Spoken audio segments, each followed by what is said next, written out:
30 femmes et jeunes des organisations de la société civile féminine venues de toutes les régions du Togo ont vu leurs capacités renforcées les 26 et 27 juin 2025 à Dapaon lors d'un atelier national sur l'agenda Femmes, Paix et Sécurité au Togo.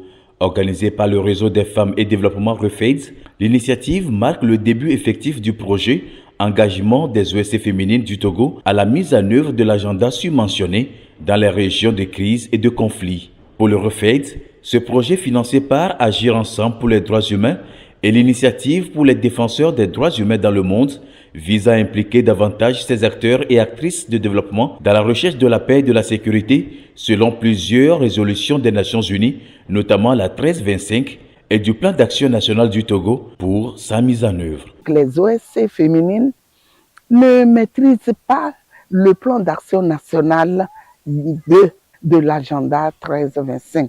Alors que nous sommes dans le plan d'action national de cet agenda numéro 3. Et donc, il faut que la femme qui est reconnue comme actrice de paix puisse être imprégnée de ce plan d'action et voir qu'est-ce que ces OSC peuvent faire dans leur communauté et aider l'État, aider le gouvernement à vraiment mettre en œuvre ce plan d'action afin que nous ayons une paix durable dans nos communautés. L'autre objectif spécifique et aussi important de cette rencontre est la formation de ses participants sur les mécanismes juridiques et institutionnels de protection des droits des femmes et filles au Togo. À cet effet, tout a donc commencé par les fondamentaux des droits humains et droits de la femme. Je voulais vraiment insister sur le concept même des droits fondamentaux, qui sont le pilier de toute gouvernance. Donc je voulais que les participantes comprennent bien ce que cela représente, ce que les droits humains fondamentaux représentent par rapport aux obligations de l'État et par rapport à l'effectivité de ces droits. Ce n'est pas un idéal seulement, ce sont des droits qu'on peut rendre effectifs et il y a des recours qui sont disponibles. Ensuite, comprendre l'agenda Femmes, Paix et Sécurité, les stratégies de mise en œuvre des résolutions 18-20, 22-42, 22-50, 13-25 et suivantes du Conseil de sécurité des Nations Unies, l'agenda de ces résolutions dans les États, dont le Togo, sont entre autres communications qui ont suivi. L'accent a beaucoup plus été mis sur la résolution 13-25. En fait, l'agenda 13-25 est un outil très important et toutes les autres résolutions suivantes du Conseil de sécurité des Nations Unies qui se rapportent à la promotion des droits des femmes dans les contextes des conflits. On s'est rendu compte que le viol est devenu une stratégie de guerre et que les femmes sont les victimes principales et les victimes, disons, fondamentales des actes que les belligérants posent.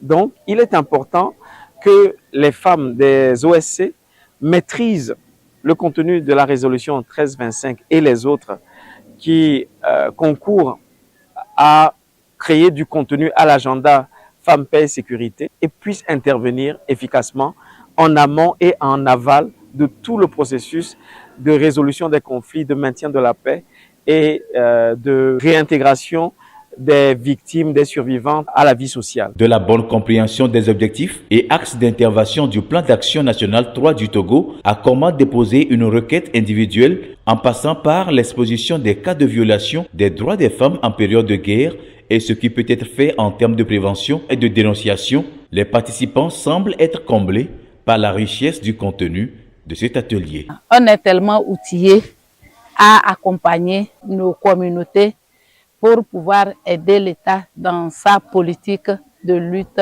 contre l'extrémisme violent, la violence dans son ensemble. Aujourd'hui, c'est vrai que c'est l'extrémisme violent, mais dans nos régions, il y a d'autres violences qui existent, notamment les conflits liés au foncier.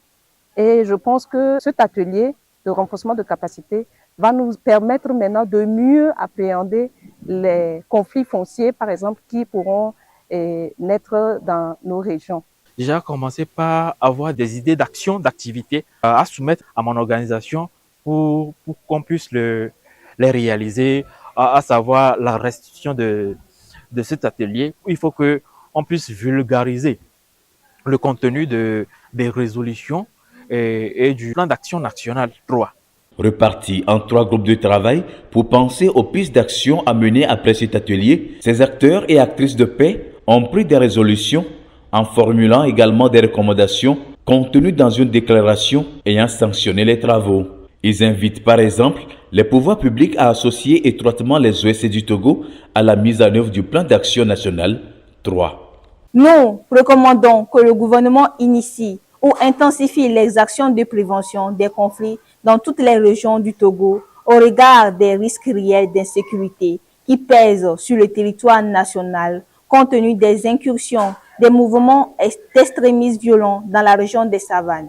Nous sollicitons que des ressources conséquentes soient mobilisées et affectées à la mise en œuvre du plan d'action national 3.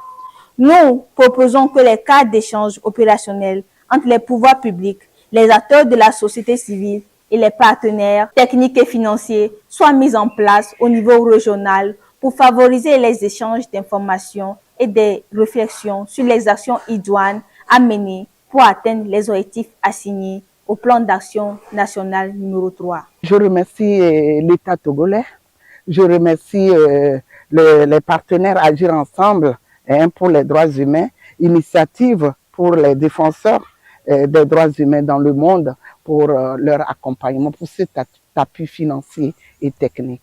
Ces résolutions, engagements et recommandations feront objet de plaidoyer au niveau du ministère en charge de la protection de la femme et aussi auprès des partenaires techniques et financiers impliqués dans les programmes de promotion de la paix et de la sécurité. Pour la paix dans ma communauté, je m'engage.